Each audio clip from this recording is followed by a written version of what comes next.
فاعوذ باللہ من الشیطان الرجیم بسم اللہ الرحمن الرحیم لئن شکرتم لازیدنکم ولئن کفرتم ان عذابی لشدید صدق اللہ العظیم وقال رسول اللہ صلی اللہ علیہ وسلم من لم یشکر الناس لم یشکر اللہ او کما قال علیہ الصلاۃ والسلام۔ بزرگان ملت، عزیز طلباء اور مہمانان خصوصی، میں پہلے یہ بات بتا دوں کہ تعلیم کا جو افتتاحی اجلاس ہم نے رکھا ہے، یہ 27 سال میں یہ دوسرا اجلاس ہم نے رکھا ہے۔ ہم لوگ تو اس معاملے میں جو پبلک سٹی اتنے پیچھے ہیں کہ تعلیم کی افتتاح کا اجلاس تو بہت دور ہے۔ ہمارے یہاں جو درجہ حفظ سے مولوی کورس سے جو طلباء فارغ ہوتے ہیں، ہم تو حضرت مولانا سید اسد مدنی رحمۃ اللہ علیہ کے دنیا سے چلے جانے کے بعد دستار بندی کا بھی اہتمام نہیں کر رہے ہیں۔ حضرت کے زمانے میں ہمارا یہ معمول تھا کہ حضرت جب تشریف لے آتے تو دستار بندی ہو جاتی، جس سال تشریف نہ لاتے تو دستار بندی تب بھی نہ ہوتی تھی۔ یہی وجہ ہے کہ آج کل جو مادیات کا دور ہے، لوگ حقیقت کو نہیں جانتے۔ پبلک سٹی جتنی ہوتی ہے اتنا ہی وہ آدمی دنیاوی اعتبار سے آگے بڑھ جاتا ہے، مگر اس کی منزل کہاں تک جا کر ختم ہو جاتی ہے وہ وہی جانتے ہیں جو پبلک سٹی کے قائل ہیں۔ میں کبھی پبلک سٹی کا قائل نہیں رہا۔ گزشتہ سال جو گزرا ہے ہمارے ادارے کا وہ ایسا زرین سال ہے کہ اتنی بڑی تعداد میں ایک ہی سال کے اندر اتنے حافظ کبھی ہمارے ہاں نہیں ہوئے۔ 10 ہوتے تھے، 12 ہوتے تھے، 14، 15، 16، 17 تک ہوتے تھے۔ گزشتہ سال ہمارے یہاں 29 طلباء نے درجہ حفظ سے فراغت حاصل کی۔ 29 حافظ اس مدرسے سے فارغ ہوئے، مگر ان کی بھی دستار بندی کا اہتمام ہم نے نہیں کیا۔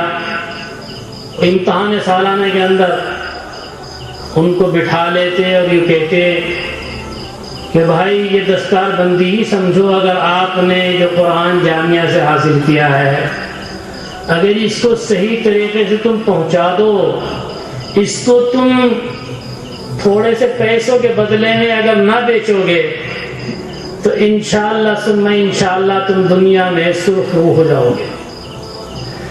دستار بندی تو کرنا کوئی برا بھی نہیں ہے۔ دارالعلوم دیوبند بھی دستار بندی کا اہتمام نہیں کرتا تھا، اور اب بھی ہر سال تو اہتمام دارالعلوم میں نہیں ہوتا۔ سب سے پہلے دستار بندی جو ہوئی تھی اس میں 2 طالب علم تھے، جیسے مجھے یاد پڑتا ہے حضرت مولانا سید فخر الدین صاحب سابق شیخ الحدیث دارالعلوم دیوبند، اور حضرت حکیم الامت حضرت مولانا شریف علی صاحب تھانوی، یہ 2 طالب علم فارغ ہوئے تو حضرت شیخ الہند رحمۃ اللہ علیہ نے اہتمام کیا تھا کہ ان کی دستار بندی کی جائے۔ یہ دونوں حضرات چھپتے تھے اور یوں کہتے تھے کہ ہمیں شرم آتی ہے کہ ہم یوں کہیں کہ قوم کے سامنے کہ ہم عالم ہو گئے ہیں۔ اندر نہ ایسی صفات ہیں، نہ ایسی ہمارے اندر کوئی صلاحیت ہے کہ ہمارے سر پر دستار رکھی جائے اور ہم قوم کے سامنے جائیں، ہمیں تو شرم آتی، اس لیے تیار نہیں ہو رہے تھے دستار بندی کے لیے۔ مگر استاد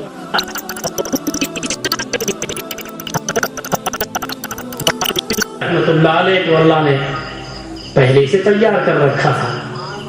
مجدد صاحب رحمۃ اللہ علیہ حج کے لیے ارادے سے جب دلی تشریف لائے، ادھر سے حکم ہوا تھا خواجہ باقی باللہ رحمۃ اللہ علیہ کو کہ تمہیں اس نوجوان کی اصلاح کرنی ہے۔ دلی میں جس وقت حضرت خواجہ صاحب پہنچے تو ہزاروں کی تعداد میں، اس زمانے میں لاکھوں کی تعداد حضرت خواجہ باقی باللہ رحمۃ اللہ علیہ سے مصافحہ کرنے کے لیے تشریف لائے۔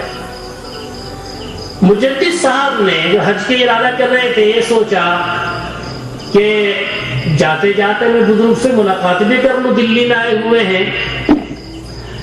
خواجہ باقی باللہ رحمۃ اللہ علیہ سے مصافحہ کرنے کی غرض سے مجدد صاحب بھی وہاں پہنچ گئے، اور خواجہ صاحب خاموشی سے بیٹھے، ہاتھ اس طرح کر رکھے، تکیے پر ہاتھ رکھا ہوا ہے، کیونکہ 2 4 10 20 آدمیوں سے مصافحہ نہیں کرنا تھا، ہزاروں آدمیوں سے مصافحہ کرنا تھا۔ لوگ ترتیب سے مصافحہ کر رہے تھے، حضرت نے آنکھ بند کر رکھی تھی، مصافحہ ہو رہا تھا۔ آنکھ بند کرتے کرتے جس کو مجدد الفسانی رحمت اللہ علیہ نوجوان نے مصافحہ کیا تو وہیں ہاتھ دبا لیے، آنکھ کھولی اور یہ کہا کہ بس تیری مجھے تلاش تھی، چلیے مصافحے کا سلسلہ ختم کیا، اور مجدد صاحب رحمت اللہ علیہ کو لے کر جو اس زمانے میں نوجوان تھے ایک طرف بیٹھے اور توجہ ڈالی، فرمایا کہ مجھے حکم ہوا ہے کہ میں تمہاری اصلاح کروں، مگر جس وقت خواجہ صاحب نے حضرت مجدد صاحب رحمت اللہ علیہ شیخ احمد سرہندی نوجوان کی طرف توجہ کی تو کچھ دیر تو قلبی جو علوم تھے روحانی وہ ان کی طرف منتقل ہوتے رہے، مگر بہت تھوڑی دیر کے اندر مجدد صاحب رحمت اللہ علیہ کا جو قلب معمور تھا تصوف سے، پھر وہ نور انوار واپس آنے شروع ہو گئے۔ اس وقت خواجہ صاحب نے فرمایا کہ معاملہ الٹا ہو گیا، بیعت تو مجھے تم سے ہونا چاہیے تھا، بیعت آپ مجھ سے ہو رہے ہیں۔ بہرحال حضرت مجدد الفسانی رحمت اللہ علیہ نے حج کا پروگرام کینسل کر دیا اور پھر واپس تشریف لے گئے پنجاب۔ خواجہ صاحب بھی وہاں رہے اور اصلاح ہوتی رہی۔ مجدد صاحب رحمت اللہ علیہ کو پھر حج کا موقع نہیں ہوا۔ ایک مرتبہ مجدد صاحب رحمت اللہ علیہ اپنی اس مسجد میں جو سرہند کے اندر ہے، آج بھی مسجد ہے، ہم بھی کبھی کبھی وہاں جاتے ہیں مجدد صاحب کے مزار کے پاس، تو وہاں ایک چوکٹا بنا رکھا ہے، وہاں حضرت مغرب کے بعد نوافل پڑھتے تھے، اوابین پڑھتے تھے، پھر مراقب ہو جایا کرتے تھے۔ ایک مرتبہ ہم نے اپنے بزرگوں سے سینہ بسینہ یہ روایت سنی ہے کہ ایک مرتبہ حضرت مجدد الفسانی رحمت اللہ نے درخواست کی کہ اے اللہ میری بڑی خواہش ہے کہ میں کعبۃ اللہ پہنچوں اور وہاں جا کر جو ہے تیرے گھر کا میں چکر کاٹوں، اس کی زیارت کروں۔ تو مجدد صاحب کو اشارہ ہوا کہ آپ کو کعبۃ اللہ کی زیارت کرنے کے لیے وہاں جانے کی ضرورت نہیں ہے، کعبۃ اللہ کی زیارت تمہیں یہی ہوگی۔ ہر مغرب کے بعد جب بھی وہ اوابین کے بعد مراقب ہوتے تھے تو کعبۃ اللہ ان کے سامنے ہوتا تھا اور زیارت فرمایا کرتے تھے۔ ایک مرتبہ انہوں نے کہا، اللہ سے درخواست کی کہ کعبۃ اللہ کی تو میں روزانہ زیارت کرتا ہوں، مگر آب زمزم جو ہے، جو مقدس پانی ہے، دنیا کے سارے پانی میں سب سے زیادہ افضل پانی ہے، وہ پینا مجھے روزانہ نصیب نہیں ہوتا۔ تو ہم نے اپنے بزرگوں سے سنا تھا کہ اسی وقت میں اللہ کا حکم ہوا اور ایک شوٹ پھوٹ کر سرہند آیا ہے، اور وہ جو نلکا وہاں لگا ہوا ہے وہ پانی کے بارے میں بتایا کہ آب زمزم کے مشابہ یا ویسا ہی پانی تھا، جو مجدد الفسانی گئے وہیں اس کو نوش فرمایا کرتے تھے۔ بہرحال یہ تو ایک بڑی بات ہے۔ میں کہتا ہوں کہ 1000 سال کے مجدد جب دین کے اندر کچھ رکھنے پیدا ہوتے ہیں ان کی صفائی کے لیے آتے ہیں۔ خواجہ باقی باللہ کیسے آدمی تھے؟ خواجہ باقی باللہ تو ایسے آدمی تھے اگر کسی کی طرف انہوں نے توجہ فرما دی تو اس کی شکل بھی بدل جایا کرتی تھی، اندر سے روحانیت ہی نہیں۔ ایک مرتبہ کا عجیب واقعہ ہے کہ حضرت خواجہ باقی باللہ رحمت اللہ علیہ کا کیا، بلکہ ہم جیسے غریب مولویوں کے پاس پیسے ویسے تو ہوتے نہیں، اور ہمارے کام پیسوں کے محتاج بھی نہیں ہے۔ اللہ رب العزت ہمارے کام فری کر دیتے ہیں. جو لوگ بہت پیسہ خرچ کر کے اس منزل پر پہنچتے ہیں، ہم جیسے غریب اور فقیر مولوی بغیر پیسے کے وہاں پہنچ جاتے ہیں. خواجہ صاحب کے یہاں مہمان آ گئے اور انتظام نہیں تھا کچھ بھی گھر میں. ہمارے اکابرین مہمانوں کے لیے جان قربان ہو جایا کرتے تھے. ہمارا جو طالب علم تھا اس نے جو کہا تھا نماز کے سلسلے میں کہ ان سے پوچھا جائے گا جہنمیوں سے کہ تم یہاں جہنم میں کیسے پہنچ گئے ہیں، ما سلککم فی سقر. تو وہ کہیں قرآن نے ذکر کیا ہے کہ لم نکن من المصلین، ہم نماز نہیں پڑھا کرتے تھے. مگر اس بچے نے دوسری چیز کو چھوڑ دیا ہے. میں چاہتا تھا کہ اسی کی زبان سے الفاظ بھی قرآن کے ادا ہو جائیں. دوسری چیز آگے فرمائی اللہ نے، لم نکن من المصلین ولم نکن نطعم المسکین. ہم جو ہے نماز بھی نہیں پڑھتے تھے اور غریبوں کی خیر خواہی بھی نہیں کرتے تھے. آج اس دور کے اندر جو کام آدمی کرے گا وہ تو دکھاوے سے تو خوب کر لیتا ہے. خلوص سے کرنا آج اس زمانے میں بہت مشکل کام ہے. مگر اس زمانے کے دور میں مخلصین تھے. حضرت نے اپنے پکاتے کو بلا کر یوں کہا کہ بھائی کھانے کا کچھ انتظام ہو سکتا ہے، مہمان ہے میرے پاس. کہا حضور یہاں تو آپ کے مطبخ میں تو کوئی انتظام ہے نہیں اور میں دیکھتا ہوں جا کر. اپنے گھر گیا. جیسے خواجہ صاحب دنیاوی اعتبار سے مالدار نہیں تھے، غریب تھے، ایسے پکاتی بیچارہ کتنا بڑا مالدار ہوگا جو بغیر تنخواہ کے وہاں کام کرتا تھا. پکاتی گھر میں گیا اور اپنی بیوی سے کہا کہ خواجہ صاحب بہت پریشان ہیں، 4 مہمان ہیں اور کھانے کے لیے انتظام نہیں ہے. دیکھو کچھ رکھا ہو تو اس کو انتظام کر دو اور جلدی سے میں لے کر چلا جاؤں. شوہر اور بیوی دونوں اکٹھے ہو کر جو بھی کچھ ان کے گھر میں تھا معمولی سا وہ انتظام کیا اور فوراً وہاں جا کر دسترخوان بچھا کر وہ رکھ دیا. اور اس کے بعد درخواست کی پکاتی نے جا کر کہ حضرت کھانے کا انتظام ہو گیا، آپ مہمانوں کے ساتھ دسترخوان پر تشریف لے آئے. مسلمانوں کہنا تو بہت آسان ہے مگر جب کیا جائے گا اور کرتا ہے آدمی وہ عجیب چیز ہے. جس وقت حضرت مجدد الفسانی رحمۃ اللہ، خواجہ باقی باللہ رحمۃ اللہ علیہ دسترخوان پر پہنچے، بہت خوش ہوئے، بہت زیادہ خوش ہوئے اور کھا کر جو کچھ تھا یوں فرمایا پکاتی سے کہ اب کہو تم کیا چاہتے ہو، تم بولو کیا چاہتے ہو، میں ابھی اللہ سے دعا کرتا ہوں جو تم چاہو گے اور میں دعا کروں گا وہی ہو جائے گا. تو پکاتی نے یوں کہا کہ حضرت مجھے آپ اپنے جیسا بنا لو. اس نے پیسہ نہیں مانگا، دولت نہیں مانگی. ہمارے پاس لوگ آتے ہیں تو کوئی بھی مسئلہ، مجھے یاد نہیں ہے کہ کوئی لوگ یوں کہتا ہو کہ ہدایت کی دعا کریں، بس تعویذ لیں گے وہ پیسے کے واسطے، دعا کرو حضرت پیسہ ہو جائے. حضرت پیسہ نہیں، حضرت پریشان ہے. مگر جو لوگ پیسے والے وہ بھی تو پریشان ہیں، ان سے ملو جا کر پتہ چل جائے گا. سکون حضرت یہاں بہت سکون ہے مدرسے میں، مگر یہاں پیسہ نہیں ہے، یہاں پیسہ نہیں ہے، اس کی نحوست نہیں ہے، اس وقت سکون ہے. یہاں پیسہ ہوگا تو اس کی مصیبت بھی ساتھ آئے گی. تو بھائی ہر آدمی کہتا ہے اور لوگ یوں بھی کہتے ہیں ارے بھائی قربان سے تعلق کرو تو مالدار بن جاؤ گے. چلو اللہ تعالیٰ ایسا کر بھی دیتا ہے، لوگ تعلق رکھتے ہیں، ہم دعا کرتے ہیں وہ. تو انہوں نے پیسہ نہیں مانگا. مجدد صاحب اور خواجہ صاحب نے بہت سختی سے کہا کہ اسے چھوڑ کر بتاؤ کیا چاہتے ہو، اسے چھوڑ کر پوچھو کیا پوچھتے ہو، میں ابھی دعا کرتا ہوں. دوسری مرتبہ کہا کہ حضرت اپنے جیسا مجھے بنا دی. پھر حضرت نے تیسری مرتبہ بہت سخت الفاظ میں کہا کہ اس کو چھوڑ دیجئے، یہ بتائیے کیا کرنا ہے. پکاتی نے کہا اگر کر سکتے ہو تو ایسا کرو، دعا بھی رہی ہے، مجھے اور کوئی چیز نہیں چاہیے. خواجہ صاحب نے کہا اچھا آگے بڑھو. آگے بڑھا اور پکاتی کو سینے سے لگایا، کچھ دیر تک سینے سے لگایا اور سینے سے جس وقت وہ ہٹا تھا پکاتی تو تمام کے تمام علوم جو خواجہ باقی باللہ رحمۃ اللہ علیہ کے پاس تھے وہ پکاتی کے اندر داخل ہو گئے. تمام علوم عرفان.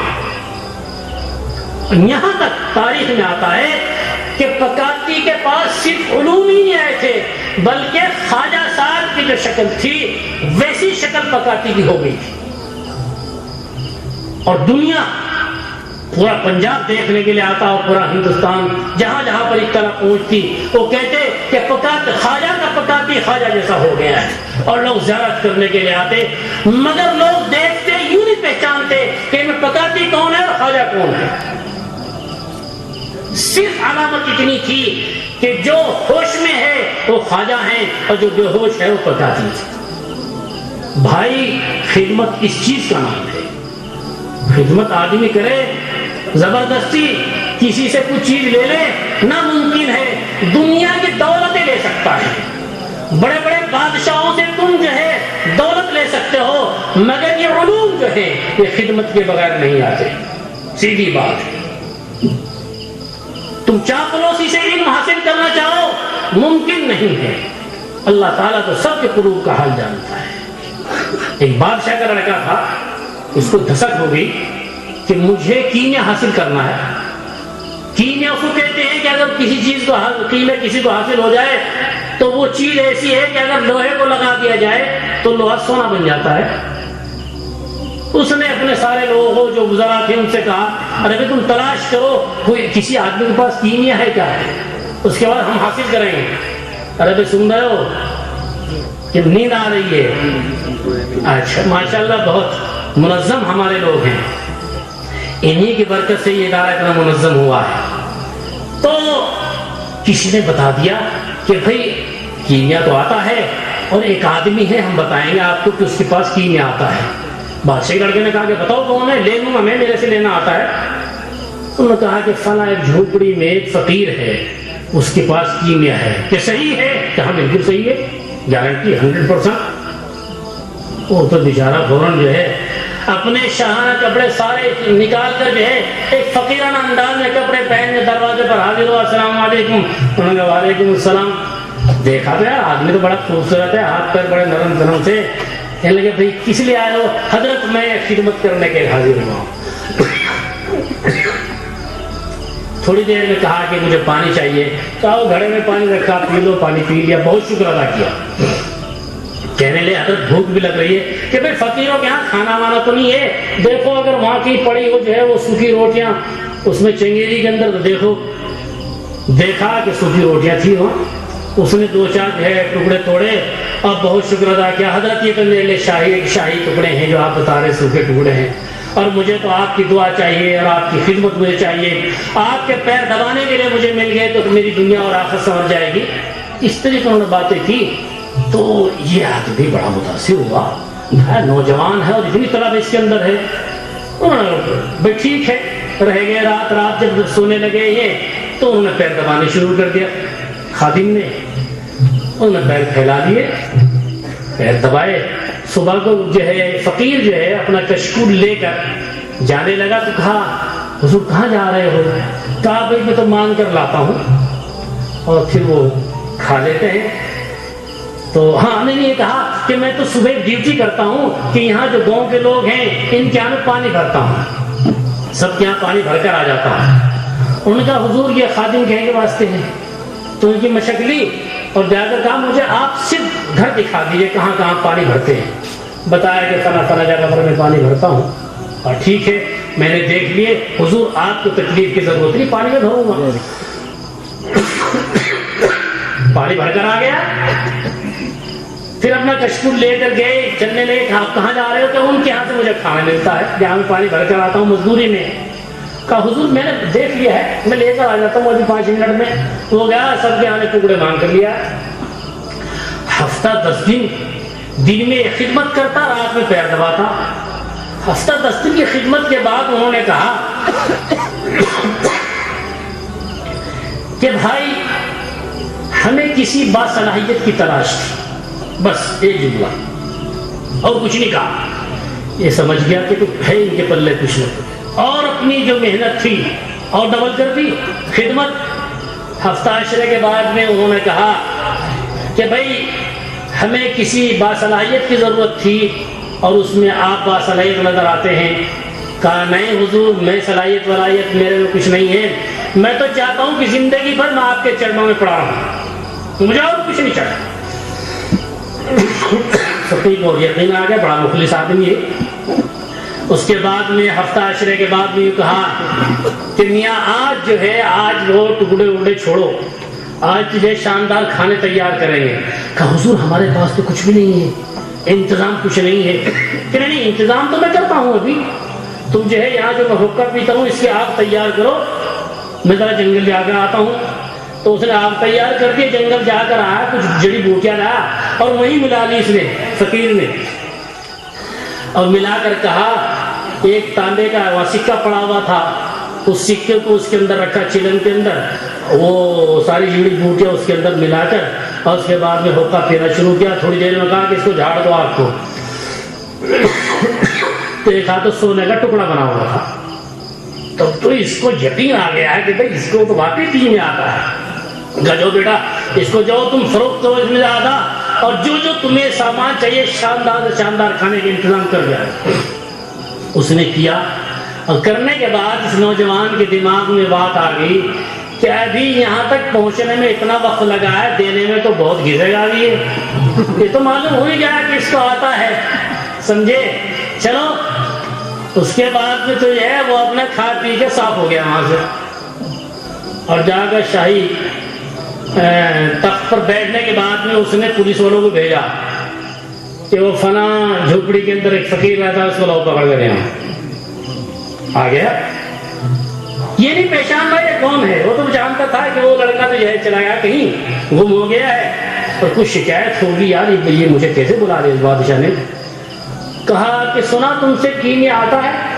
کہ نہیں نہیں سر مجھ سے کیمیا کہاں آتا ہے، اگر مجھ سے کیمیا آتا تو وہاں میں املا پور میں تھوڑے پڑا رہتا جھوپڑی میں، تو مجھے ایک محل میں ہوتا تم پور شہر میں۔ کہنے نہیں تم سے کیمیا آتا ہے، کہ نہیں صاحب مجھ سے کیمیا نہیں آتا۔ کسی نے کہہ دیا آپ کو، کیوں غلط فہمی میں آپ ہوگے؟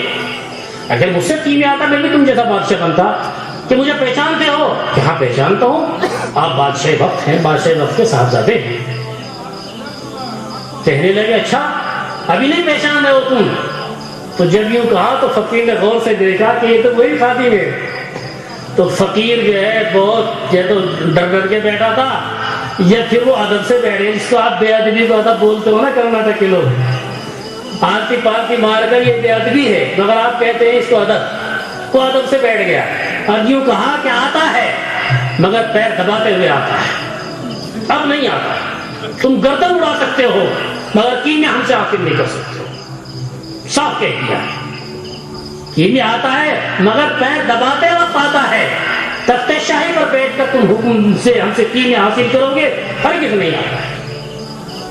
آخری یہ ہے کہ ہم گردن کٹا لیں گے مگر کیمیا ہم نہیں کٹا لیں۔ تو بھائی یہ چیزیں ساری کی ساری یہ تو بہت گھسنے کے بعد حاصل ہوتی ہیں، ایسا نہیں، یہ تو بہت جو ہے ادارے بنتے ہیں اور بہت شان سے بڑے بڑے جلسے ہو جاتے ہیں۔ ہم نے تو 27 سال میں بہت دیکھا، لوگ ہمیں کہتے ہیں کہ بھئی آپ تو بہت پیچھے رہتے ہیں۔ میں نے کہا ہم پیچھے رہتے ہیں، ہم جس کے لیے کام کرتے ہیں اس کے ہم سامنے ہیں۔ ہم دن میں تمہارے پیچھے محنت کرنے کے بجائے رات کو مصلی پر ہم محنت کر رہے ہیں۔ اللہ کے ہاتھ میں تمام لوگوں کے قلوب ہیں، اس لیے ہم ان کھلونوں کے پیچھے کبھی نہیں دوڑے۔ کوئی بھی ہمارے پورے صوبے کا مالدار یہ نہیں بتا سکتا ہے کہ قربان کشکول گدائی لے کر اس کے پیچھے پیچھے گھوم رہا ہو، یا اس نے ہمارے سامنے کوئی غلطی کی ہو اور ہم صرف اس واسطے کے مالدار ہے اس کی چاپلوسی کر کے یہ کہہ دیں کہ ہاں صاحب آپ ٹھیک کر رہے ہیں۔ بتا دیجئے جس کو اس راستے پر آنا ہے وہ آئے، اور اگر وہ اس راستے کو چھوڑ کر جانا چاہتا ہے تو قربان کو کسی کی کوئی پرواہ نہیں ہے۔ 27 سال اس دور کے اندر، اسی زندگی کے اندر میں نے اس کو ثابت کر کے دکھایا ہے، کوئی نہیں بتا سکتا۔ منسٹر ہوں میں، عزیز شیخ صاحب منسٹر کا مرحوم کو میں نام لیتا ہوں، اللہ تعالیٰ ان کی قبر کو نور سے بھر دے۔ ان کی تقریب تھی، ایک مسجد کا افتتاح تھا، مسجد کا افتتاح لوگ اس انداز سے قرار کر رہے تھے، مجھے بلایا تھا، عزیز شیخ کو بلایا تھا، تو وہ جب افتتاح ہونے لگا تو ان کے نام لکھا ہوا تھا ایک پتھر کے اوپر، اس کے اوپر کپڑا جو ہے وہ انہوں نے ڈال رکھا تھا۔ عزیز شیخ تشریف لے گئے تو کپڑا ہٹا دیا جو ان کے نام کا تھا، تو وہ کہنے لگے آپ تقریر کیجئے۔ مجھ سے کہہ رہا بہت اچھی بات ہے، ہم نے تقریر شروع کی۔ ہم نے کہا اللہ کے رسول صلی اللہ علیہ وسلم نے بھی مسجدیں بنائی ہیں، سب سے پہلی مسجد جو ہے دنیا اسلام کے اندر اللہ کے رسول صلی اللہ علیہ وسلم نے مسجد قباء کو بنایا ہے. مسجد قباء کا سنگ بنیاد کیسے رکھا تھا, اس کا انداز کیا تھا, وہ اس کے بالکل خلاف انداز ہے. آپ نے مسجد کا افتتاح کیا ہے, یہ سنگ بنیاد ہے. یہ سنگ بنیاد مسجد کا نہیں, یہ تو ایک منسٹر کا افتتاح ہے, اس کے نام کا افتتاح. اس طرح میں نے اشارہ کر کے بڑے مجمع میں کہا تھا. اور تم لوگوں کو شرم نہیں آتی ہے؟ اللہ گھر کو پامال کرتے ہو, شرک کر دی تم نے اللہ گھر کے اندر. اس بیچارے کو مجبور کر دیا ہے, اس کے نام کو شریک کر کے تم کہہ رہے ہو کہ مسجد کا افتتاح ہوا ہے, اسٹیٹ کا نام کا افتتاح ہوا ہے. تو کہنے لگا ہے تم مولوی ہے, اس سے پوچھا, انہوں نے کہا یار تم نے مدرسہ چھوڑا بنایا ہے اس کے محترمی میں. تو جب ان کی تقریر شروع ہوئی تو انہوں نے کہا کہ حضرت مولانا جو کچھ کہا ہے میں بس بلفظ ان کے تائید کرتا ہوں, اور یہ لوگ کرتے ہیں کر لیتے ہیں, مجھے کچھ پتا نہیں ہے. باقی میں تو اب تک یہ سمجھ رہا تھا کہ ہمارا نام اگر مسجد کے ساتھ لگ جائے گا ہو سکتا ہے ہمیں بھی ہدایت ہو جائے اور ہماری مغفرت ہو جائے. بہت اچھے الفاظ میں پھر وہ تقریر کرنے لگے, مڑ مڑ کے مجھے پیچھے دیکھ رہے تھے کہ مولانا غلطی کر رہا ہوں تو بتا دیجئے. بہرحال بڑا آدمی ہوتا ہے, بڑی باتیں ہوتی ہیں. تو بھائی یہ کام جو ہوتے ہیں یہ خلوص للہیت کے بغیر نہیں ہوتے. جو لوگ ڈوڈوئی بچاتے ہیں اور پیچھے پیچھے گھومتے ہیں وہ کبھی اس میں کامیاب نہیں ہوتے ہیں. آپ دیکھ لیجئے, لاکھوں کروڑوں روپے اکٹھے کر لیں گے اور وہ کسی ادارے کو بنا لیں, ان کے بس کی بات نہیں. اگر بنائیں گے تو چلے گا نہیں, بہت دیکھا ہم نے. تو بھائی ہم نے تو یہاں ایسی جگہ پر ہم نے قدم رکھا تھا, کوئی کہہ نہیں سکتا کہ یہاں وسائل بھی ہیں. اس زمانے میں شہر ٹنکور کی حالت بھی بہت خراب تھی. 2-3 ایسے مالدار تھے, بس وہ بھی ایسے تھے کہ میں سمجھتا ہوں کہ اگر ان کے پاس جاتے 10-20 روپے کی رسید کٹوایا کرتے تھے. یہ حالت ٹنکور شہر کے مسلمانوں کی تھی. آج ٹنکور شہر کے اندر دولت بھی آ رہی ہے, یہاں امن بھی ہے. تو لوگ مجھ سے بھی سوال کر رہے تھے 2 ہفتے پہلے کہ یہاں تو اتنی محنت بھی نہیں ہے, کہ بہت محنت ہو رہی ہو, مگر ٹنکور کے اندر سکون بہت ہے. ہم نے شہر پورے کرناٹک کے شہروں کا جائزہ لیا ہے, جتنا اطمینان اس شہر کے اندر ہے اور سکون سے لوگ زندگی گزار رہے ہیں ایسا کوئی شہر نہیں ہے. ہر جگہ تو میں ہوتی رہتی ہے اور وہاں اختلافات مسلکوں پر ہوتا رہتا ہے. یہ ہم نے شہر ٹنکور کے دیکھا کہ یہاں اختلاف نہیں ہے. ایک صاحب نے تبصرہ کیا اور یوں کہا کہ میں نے جائزہ لیا کئی مہینے پورے کرناٹک میں جا کر, میں نے فرسٹ نمبر ٹنکور کو پایا, دوسرا نمبر میں نے بیلگام کو پایا, اور تیسرا نمبر پر جو ہے بنگلور. اپنے حساب سے انہوں نے جائزہ پیش کیا. میں نے کہا کہ یہ چیز جو پیدا ہوئی ہے مدرسہ حسینیہ کے اندر روزانہ بلا ناغہ عصر کے وقت ایک وظیفہ ہوتا ہے, عصر کی نماز کے بعد, اس کو ختم خواجگان کہا جاتا ہے, اور اس میں سب طلبہ اور اساتذہ شریک ہوتے ہیں, اور روزانہ پابندی سے بالعموم سب کے لیے اور ٹنکور کے مسلمانوں کے لیے خصوصیت کے ساتھ روزانہ دعا ہوتی ہے. اور یہ 20-25 سال سے معمول ہے مدرسے کا. مشین کے پاس مالداری آ گئی ہے, اور اگر اس کو اچھا سمجھتے رہیں گے, ترقی کرتے رہیں گے, ٹیڑھی نگاہوں میں دیکھیں گے تو بھائی اللہ رحمان و رحیم تو رہی, قہار و جبار بھی ہے. اس لیے اللہ نے جو موقع آپ لوگوں کا عطا فرمایا ہے, ایک نظام آپ کے سامنے ہے, اس نظام سے جو ہے ہم کنار ہو کر چلتے رہیں. مدرسے کو آپ تعاون کریں, مدرسے کو محتاج سمجھ کر نہیں. آپ سمجھیں کہ ہم مدرسے کے محتاج ہیں, ہم اسی دین کے محتاج ہیں. ہم جو کچھ کر رہے ہیں ہم اپنی ضرورت کے واسطے کر رہے ہیں. وہ ایک مالدار نے مجھ سے بنگلور کے کہا تھا 4-5 سال پہلے کہ حضرت آپ کے یہاں جو شارٹ پڑتا ہے سالانہ, آپ کو مجھ سے آپ کہہ دیجئے میں پورا کر دوں گا, میرے پاس زکوٰۃ بہت پڑی رہتی ہے. ہم نے کہا بھائی آپ مدرسے کو دیجئے. کہنے آپ فرمائیے کتنا ہے. میں نے کہا یہ ہم نہیں فرمائیں گے کبھی بھی. آپ کتنا ہے, ہم جو ہے وہاں جو ہے جنگل سے جہاں اللہ اس کے رسول کی تعلیم ہوتی ہے چھوڑ کر تیرے دروازے پر آ گئے تھے کہ شارٹ پڑ گیا آپ پورا کیجیے. یہ تو اصول کے خلاف بات ہے. بہت اس نے کہا, کئی مرتبہ کہا, نے کہا کبھی بھی نہیں کہہ سکتے, کبھی نہیں ہو سکتا ایسا. جو آپ کی سمجھ میں آتی ہے آپ ضرورت اپنی سمجھے تو اللہ دیتے رہیے مدرسے کو. اس نے پھر دیا بہت معمولی سے کچھ. ایک صاحب ہمارے پاس ہے, انہوں نے کہا یہاں آ کر دیکھا بنگلور کے صاحب تھے, انہوں نے کہا حضرت میری یہ خواہش ہے کہ اس مدرسے کا پورے اخراجات میں کریں, آپ کو چندے کی ضرورت پیش نہ آئے. میں نے کہا کہ ایک ہی آدمی اس ادارے کو چلائے کہ اصول کے خلاف ہے. ہم نے تو یہاں ٹنکور کے اور آس پاس کے جو غریب مسلمان ہیں ان کی ہدایت کے لیے ایک راستہ تیار کیا ہے کہ 10-10 روپے 20-20 روپے دے کر وہ اپنی مغفرت اللہ سے کرا لے. آپ اگر سارا دے دیں گے, مجھے امید ہے آپ مالدار ہیں, آپ دے سکتے ہیں, اس کا پورے اخراجات آپ برداشت کر سکتے ہیں, تعمیرات کا بھی کھانے کا بھی, مگر یہ ان لے دیوار بن جائے گا. اس لیے ان کی چیز کو میں نے مسترد کر دیا. انہوں نے کہا اچھا آدھا ہم کریں گے, آدھا آپ کر لیجیے. میں نے کہا حضرت مدنی عبد رحمۃ اللہ علیہ نے ان سے پوچھ کر بتاؤں گا. حضرت سے جب میں نے پوچھا تو فرما کہ نہیں ایسا کہ نہیں, ان کو دینا چاہے وہ تعمیرات میں کر لیں. ان اصول اور ضابطے کے ساتھ میں ادارہ چل رہا ہے. اس کو کوئی ایک آدمی چلا دے تو ممکن نہیں. یہ تو پتہ نہیں کتنے مخلصین کا پیسہ ہے, وہ تھوڑا تھوڑا جمع ہوتا ہے اور پہنچتا ہے. اللہ تعالیٰ اپنے فضل و کرم سے اس ادارے کو چلا رہا ہے. یہ ضرور ہے کہ دقتیں آتی ہیں, پریشانیاں آتی ہیں, ہمیں دقتیں اور پریشانیاں نظر آتی ہیں, مگر جب وہاں تک پہنچتے تو راستہ کھلا ہوا نظر آتا ہے. الحمدللہ 27 سال سے اب تک یہ سفر مدرسہ طے کر چکا ہے, اور اللہ کی ذات سے امید ہے جیسے ہمارے جو کیشیئر صاحب نے فرمایا ہے کہ یہ ادارہ بہت جلدی میری زندگی کے اندر یہاں دور حدیث شروع ہو جائے گی. میری بھی یہ خواہش ہے. میں نے اللہ سے کہہ کر دعا کی ہے کہ اے اللہ کبھی یہاں ناظرین میں حدیث شروع ہو گیا تو اگلے دن مجھے اٹھا دیجیے. میرا مقصد ہی صرف یہ ہے کہ حدیث کی کیسے اس جگہ سے سنبھالے جائے, قرآن و حدیث کی تعلیم, بخاری شریف کی تعلیم جس سال یہاں ہو جائے, اس کے بعد مجھے دنیا میں رہنے کی کوئی خواہش نہیں ہے. تو بھائی میری یہ خواہش ہے اور مجھے امید ہے انشاءاللہ ثم انشاءاللہ کہ میں نے جتنی دعائیں کبھی بھی مانگی ہیں کبھی کوئی رد نہیں ہوئی ہے.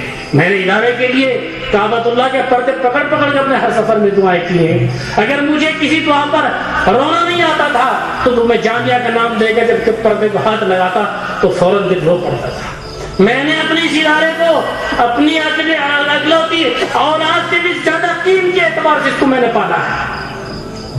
میں نے اپنے اچھے تعلقات صرف ادارے کی وجہ سے خراب کر لیے ہیں. میرے ذاتی کسی سے اختلاف نہیں, الحمدللہ ثم الحمدللہ. کوئی بتا نہیں سکتا یہ میری ذات سے لوگ دور ہوئے ہوں, میں نے کسی کو گالی دی ہو, میں نے کسی کو برا کیا ہو, کوئی میرے دروازے پر آ میں نے منہ اوڑا ہو, کوئی مثال نہیں پیش کر سکتا. اگر ہوا ہے تو صرف اس دینی ادارے کی وجہ سے. اس نے ترچھی آنکھیں اس ادارے کے ساتھ میں کی ہے, میں نے ساری آنکھیں اس سے پھیر لی. ہمیشہ ایسا ہی ہوا. ایک صاحب بہت دولت مند آدمی خلاف ہو گئے, میں نے کہا آپ کی مجھے ضرورت نہیں ہے. آپ نے دینی ادارے کے بارے میں مخالفت کی ہے, انشاءاللہ ثم انشاءاللہ مجھے آپ کی ضرورت کبھی نہیں ہوگی. اور ہم نے اسی دن ان کو طلاق دے دی. جانتے ہیں جو مدرسے کے ہمارے ممبران ہیں وہ سب جانتے ہیں. اور جب ان کی میٹنگ سے میں اٹھ کر آیا, میں نے فیصلہ کیا تھا آج سے 10-12 سال پہلے کہ آپ لوگ ٹرسٹ بنائیں. اگر آپ اسی ادارے کو چلائیں گے تو میں ہرگز نہیں جاؤں گا تمہارے ساتھ میں.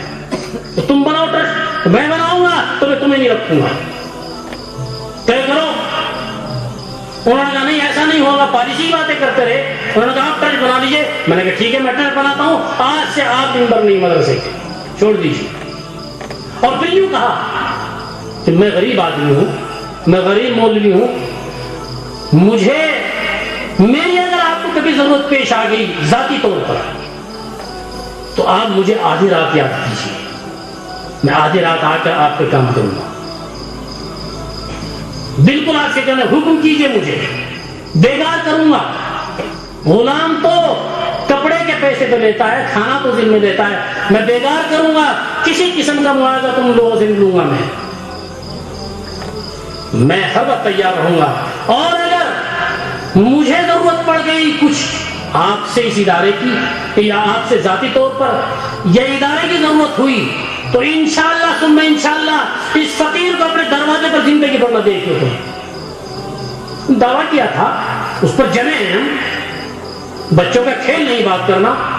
ہم نے ان سے کہا تھا کہ اگر مجھے اپنی ذاتی ضرورت کچھ پیش آ گئی یا ادارے کی ضرورت پیش آ گئی, ان دونوں ضرورتوں کی وجہ سے اس فقیر کو زندگی میں اپنے دروازے پر نہ دیکھو آپ. بھائی ایسا نہیں ہے، جب آدمی اصول چھوڑے گا تو ٹھوکر کھائے گا۔ ہم نے اصول نہیں چھوڑا ہے، ہم نے کسی مالدار سے قرض لے کر ایسا نہیں کہ اس کا واپس نہ کیا ہو کبھی زندگی میں۔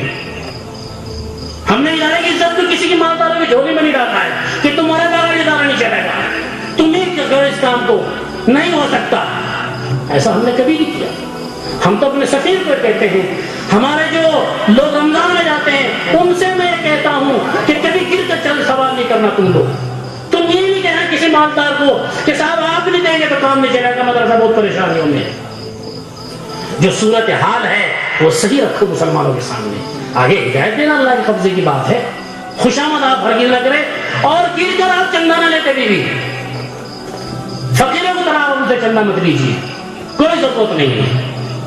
ہم کام کر رہے ہیں، ایک آدمی جو الیکشن میں کھڑا ہوتا ہے اس کے جتنے ورکر ہوتے ہیں وہ سارے دن محنت کرتے ہیں اور خاک چھانتے ہیں، ان کو پتا ہے کہ ہمارا جو ہے کینڈیڈیٹ ہے وہ ہمیں بھوکا نہیں رکھے گا، اور شام کو جا کر وہ جو ہے سینہ تان کر اور بٹن کھول کر کھانا کھاتے ہیں۔ دنیاوی لوگ دینے والے ہیں اور دنیا لینے والی ہے۔ اللہ کی اگر ہم خدمت کریں گے، اس کی دین کی خدمت کریں گے، اگر ہمیں یقین ہے تو انشاءاللہ ثم انشاءاللہ کبھی محتاج نہیں ہوں گے۔ اس لیے خدمت ہوتی رہے گی تو ہوتا رہے گا۔ ایک بہت بڑے آدمی تھے محدث، وہ ان کے پیر میں تکلیف تھی، ٹانگ پھیلا کر جو ہے وہ حدیث پڑھا رہے تھے۔ اس زمانے کے بادشاہ تھا حجاج ابن یوسف، تو نہیں تھا، اسی کے ٹکر کا ایک بادشاہ تھا جو اپنے شہر اور اپنے علاقے کے اندر ظلم کرتا تھا لوگوں پر۔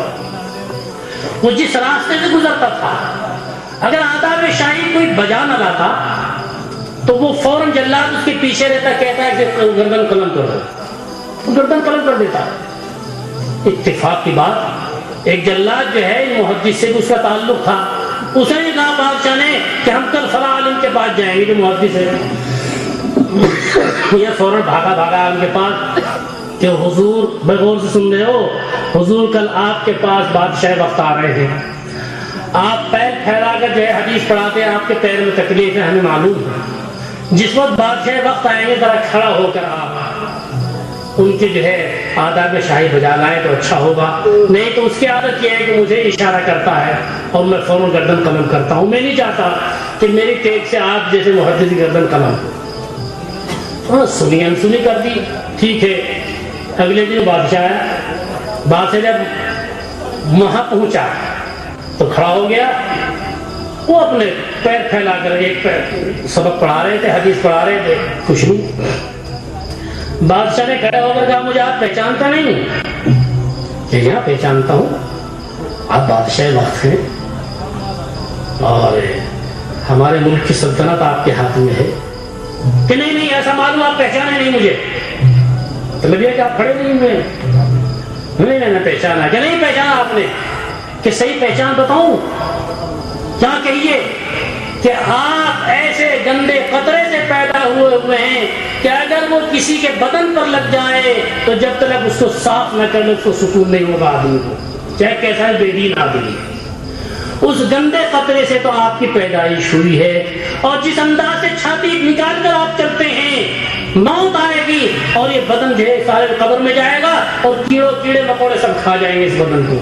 وہ تو تمہاری ابتدا ہے اور یہ تمہاری انتہا ہے، اس کے علاوہ مجھے بتاؤ تم کون ہو؟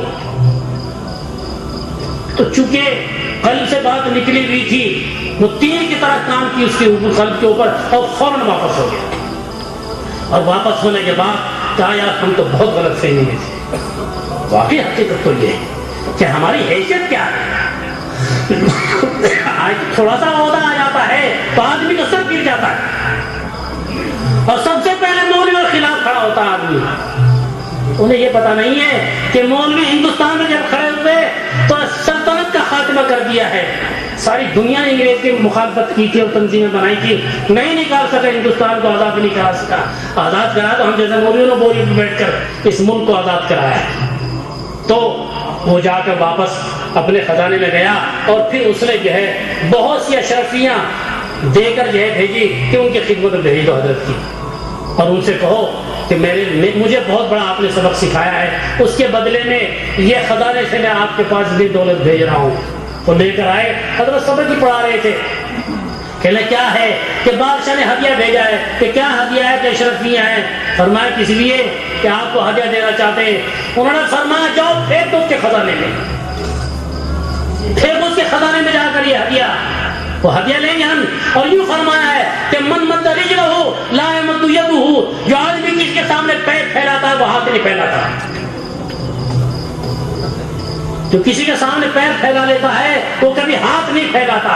کل میں پیر پھیلائے بیٹھا تھا، آج ہاتھ پھیلا کر پیسے حاصل کر لوں، نہیں ہو سکتا، جو کہہ دو کہ خزانے میں پھینک دو اس خزانے کو لے۔ اس طرح ہمارے بزرگوں نے اس طرح اصلاح کی ہے۔ اس لیے بھائی آج یہ مدرسہ جب یہاں تک پہنچا ہے، اصول اور ضابطوں کے ساتھ پہنچا ہے، بے اصولی مجھے بالکل پسند نہیں ہے۔ الحمدللہ ثم الحمدللہ جو ہو رہا ہے، ہمارے یہاں ایک بڑے مالدار بیٹھے ہوئے تھے، ایک مرتبہ وہ بڑی رقم مدرسے کو دیتے ہیں، تو میرے پاس ایک جگہ سے مدگیری گاؤں ہے، وہاں سے ایک منی آرڈر آیا تو 15 روپے کا تھا۔ میں اس کو بڑے اہتمام سے جو ہے چھڑا رہا تھا ڈھاکے سے اور رسید لکھ رہا تھا۔ موڑا کتنے کروڑ روپیہ ہے، آپ تو میری طرف بھی توجہ نہیں کر رہے، کیا کر رہے ہیں؟ میں نے کہا 15 روپے ہیں، کہ 15 روپے پر آپ اتنا اہتمام سے کر رہے ہیں۔ میں نے کہا یہ نہ دیکھو 15 روپے ہیں، وہ آدمی کے دل کے اندر کتنی قدر ہوگی مدرسے کی، 15 روپے اس کی کیپیسٹی تھی، بیچارے غریب آدمی تھا، وہ ان 15 روپے کے واسطے پوسٹ آفس گیا ہوگا، وہاں سے فارم لیا ہوگا اور فارم بھر کر پیسے جنہوں نے اس طرح پوسٹ کیے ہیں، تو اس کی قدر ہمیں کرنی چاہیے۔ جس طرح اللہ تعالیٰ کے یہاں روپے پیسے کی حیثیت نہیں، صرف اس کے یہاں اخلاص کی حیثیت ہے، تو بڑا اس کے اوپر اثر ہوا۔ تو بھائی ہم لوگ جو کر رہے ہیں اس میں کوئی بھگارنے کی بات نہیں ہے، اللہ مزید اخلاص کی دولت سے ہمیں مالا مال فرمائے۔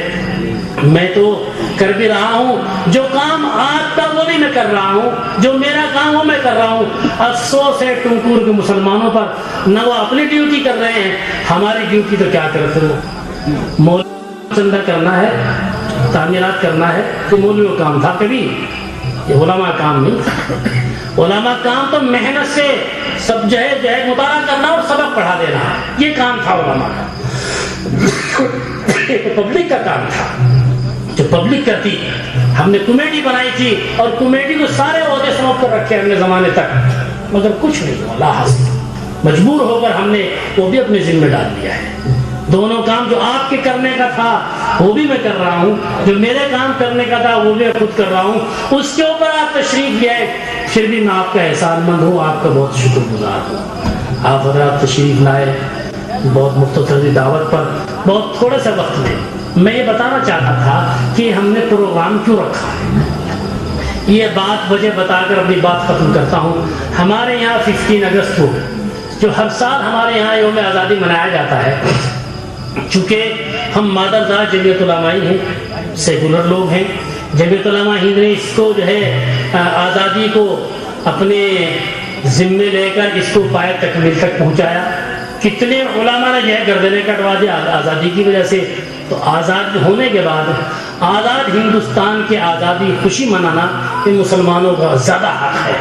تحریک 3 ہماری طرف سے چلی ہے، تیسری تحریک میں برادر وطن شریک ہوئے ہیں۔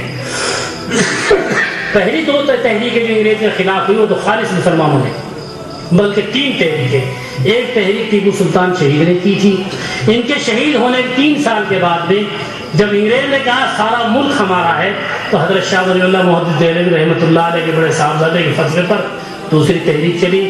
وہ وسائل کے کم ہونے کی وجہ سے ناکام ہو گئی، تیسری تحریک چلائی خالص مسلمانوں کی، وہ بھی جو ہے میدان شاملی کا جو میں نے ذکر ابھی کیا تھا کہ اتنے ہزار علماء قتل عام ہوا ہے، وہ تیسری تحریک تھی۔ اور پھر چوتھی تحریک جو چلائی دارالعلوم دیوبند کے سب سے پہلے تعلیم حضرت شیخ الہند نے چلائی تھی، اور ان کے شاگردوں نے اکٹھے ہو کر چلائی تھی۔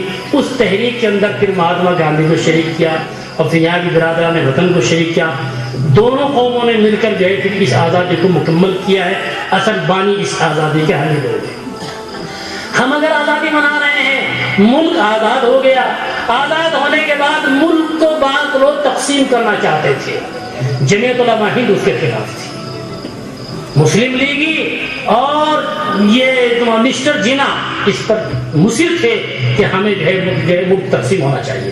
جمعیت علماء کے اکابرین نے سختی کے ساتھ مخالفت کی تھی کہ نہیں تقسیم ہونے دیں گے، مگر بدقسمتی سے ملک تقسیم ہو گیا، اور ملک بھی وہ جو لیا گیا وہ بالکل لنگڑا ہے، ایک مشرق میں ہے اور ایک مغرب میں ہے، مشرقی پاکستان اور مغربی پاکستان۔ اس طرح نقصانات اس کے کیا ہوئے ہیں وہ تو ساری دنیا جانتی ہے۔ اگر سارے لوگ متفق ہو کر یہاں رہتے، پاکستان نہ بنتا، تو آج ہندوستان کے وزیر اعظم مسلمان ہوتا۔ مانتے کہ نہیں مانتے آپ لوگ؟ اس شرارے کو منتشر کرنے والے وہ لوگ ہیں، بڑے پاگل و بیوقوف وہ مسلمان ہیں جو پاکستان کی ہمیشہ واہ واہ کرتے ہیں اور اپنے ملک کو بھول جاتے ہیں۔ ہم نے کبھی ایسا نہیں کیا۔ پاکستان کے بننے کے ہم مخالف تھے، بننے کے بعد میں جمعیت علماء نے مخالفت چھوڑ دی۔ حضرت شیخ الاسلام جس کی یادگار یہ مدرسہ ہے، ان سے پوچھا حضرت پاکستان کے بارے میں اب آپ کیا کہتے ہیں؟ فرمایا جس وقت مسجد کی کا سنگ بنیاد رکھا جائے، سب کو حق ہوتا ہے کہ بھائی سنگ بنیاد یہاں رکھو یہاں رکھو، مگر جب سنگ بنیاد رکھا جاتا ہے تو پھر قیامت تک کے لیے اس کا احترام ضروری ہو جاتا ہے۔ پاکستان جب بننے کا مسئلہ تھا، ہمیں اختلاف کا حق تھا، ہم جانتے تھے کہ پاکستان بننے سے کیا کیا نقصانات ہوں گے، مگر جب بن گیا تو ہم مخالفت نہیں کرتے، مگر ہم واہ واہ بھی نہیں کرتے ہیں۔ افسوس مجھے اس بات کا ہے، میں تو اللہ گھر کا چکر کاٹ رہا تھا، کعبۃ اللہ میں تھا، میں عمرے کے غرض سے گیا تھا، اور یہاں ہمیں ہمارے یہاں 16 اگست منایا گیا معمول کے مطابق۔ لوگوں نے جو اپنے آپ کو جو ہے ہندوستان کے حامی سمجھتے ہیں، جو ہندوستان کو توڑنا چاہتے ہیں، انہوں نے مدرسے کے طلبا کے اوپر، اساتذہ کے اوپر جو ہے کیچڑ اچھالا، برا کیا، دنگا اور فساد کرایا ہے، اور پھر میڈیا نے اعلان کر دیا ہے کہ یہاں تو پاکستان کا جھنڈا لہرا رہا ہے مدرسے میں۔ وہ مدرسہ حسینیہ جو بانی تھے آزادی کے، ان کے نام پر مدرسہ بنا ہے، اور جو موجود ہے وہ مدرسہ جمعیتی آدمی ہے، وہ پاکستان کا جھنڈا لہرائے گا یہاں۔ کتنی حماقت کی بات ہے۔ میں تو ان نوجوانوں کو برا کہتا ہوں کہ پاکستان جیت جاتا ہے اور ہندوستان کے مسلمان لڑکے جو ہے جشن مناتے ہیں، غلط بات ہے۔ ہم اپنے ملک کے وفادار ہیں، وطن سے محبت ایمان کی علامتیں ہیں۔ ہم پاکستانی نہیں ہیں، ہم تو ہندوستان ہیں، ہمارے باپ دادا پیدا ہوئے ہیں، یہی وہ دفن ہوئے ہیں، یہی ہم ہیں اور رہیں گے۔ ہم تو اس کے وفادار ہیں، وہ تو ہمارے باقی ہیں۔ وہ بغاوت کر کے ہمیں نہتے اور مجبور یہاں چھوڑ کر بھاگے۔ انہوں نے تو ملک حاصل کیا، انہوں نے تو مزے اڑائے ہیں اسلام کے نام پر ملک حاصل کر کے۔ ہم نے یہاں 23,000 فسادات کا مقابلہ کیا پاکستان بننے کے بعد۔ پاکستان کی ہمدردی کرتے ہو، پاکستان کا جھنڈا یہاں لہرائے ہیں ہم۔ میں تو جو ہندوستان کے اندر پاکستان کا جھنڈا لہرا ہے اس پر لعنت برساتا ہوں، لعنت ہے اس آدمی کے اوپر۔ ہمارے حضرت مولانا سید اسد مدنی رحمۃ اللہ علیہ سے کچھ پاکستان کی وفد آیا، آ کر کہنے لگا کہ حضرت ہم بہت پریشان ہیں، ہم بہت پریشان ہیں حضرت، ہمیں بالکل سکون نہیں پاکستان میں۔ حضرت نے کہا اب ہمیں کہتے ہو اب پریشان ہیں، جب تمہاری داڑیوں میں ہاتھ دے کر تمہارے پیر پکڑے تھے ہمیں کہ پاکستان نہ بننے دو، اس وقت کیا تھا؟ جاؤ ہمیں کیا کہتے ہو؟ مسٹر جناح کی قبر پر لات مار کر دیکھو، آج بھی اس کی قبر کے اندر خنزیر چیخ رہے ہیں جس نے سب کچھ کیا ہے۔ بھائی ہمیں لوگ کہتے ہیں، اور افسوس ہے کہ ٹنکور کے مسلمان بھی سمجھتے ہیں ارے تم نے کیا کر دیا پاکستان میں جھنڈا لہرا جائے، کیسے دیوانے لوگ ہیں۔ جمعیت علماء کا مدرسہ اور پاکستان کی جھنڈا لہرائے گا ممکن ہے؟ جس پہ اللہ اس کو جزائے خیر دے بیچارے کو، وہ آیا یہاں اور آ کر اس نے فوراً دیکھا، دیکھنے کے بعد نے کہا کہ سب جھوٹ ہے، اور اس نے میڈیا کو کہا ہے سب غلط ہے۔ تو ہم نے یہ بتانا چاہا ان لوگوں کو جو اپنے آپ کو ہی سمجھتے ہیں کہ قربان تنہا ہے، اس کے ساتھ میں کوئی نہیں۔ میں نے کہا میرے ساتھ تو سارے سامی بھی ہیں، ان سامی کو صبح دعوت دی تھی، ہم نے پہلے ہی دعوت دی تھی۔ جو لوگ ان کے لوگ بھیجے تھے ہم نے، ان سے انہوں نے انکار کیا، مجھے آج وقت نہیں ہے۔ جب میں نے بات کی، میں نے کہا میں تو اپنا حق سمجھتا ہوں، آپ ہمارے پڑوسی ہیں، آپ کو آنا ہے۔ 27 سال میں پہلی مرتبہ کی سامی کو دعوت دے رہا ہوں میں، سامنے آ جاتا۔ فون پر بات ہوئی، اس جو ہے فوراً پہنچ گئے ہیں۔ اور کتنے لوگ جن کو ہم نے دعوت دی کسی آدمی نے مس نہیں کیا، نہ ہندو مس کر رہے نہ مسلمان مس کر رہے۔ تو بھائی جو لوگ آس پاس کے ہیں وہ ہم سے ہمیشہ سے بہت محبت تعلق سے ہمارے اپنے جینے میں شریک ہوتے ہیں، ہم ان کے ہاں شریک ہوتے ہیں۔ الحمدللہ یہاں کا ماحول ایسا نہیں ہے، آپ جا کر دیکھ لیجئے۔ تو بھائی جن لوگوں نے کہا تھا ہم ان کو بتانے کے واسطے کہ ہمارے ساتھ ہر قسم کے طبقات موجود ہیں، تمہارے سب سے بڑی وہ چیز جس کو تم یہ سمجھتے ہیں کہ وہ پویتر ہے اسلامی، وہ بھی ہم لوگوں کا ساتھ دیں گے۔ اور آئے سارے لوگوں کو آپ لوگوں نے دیکھ لیا۔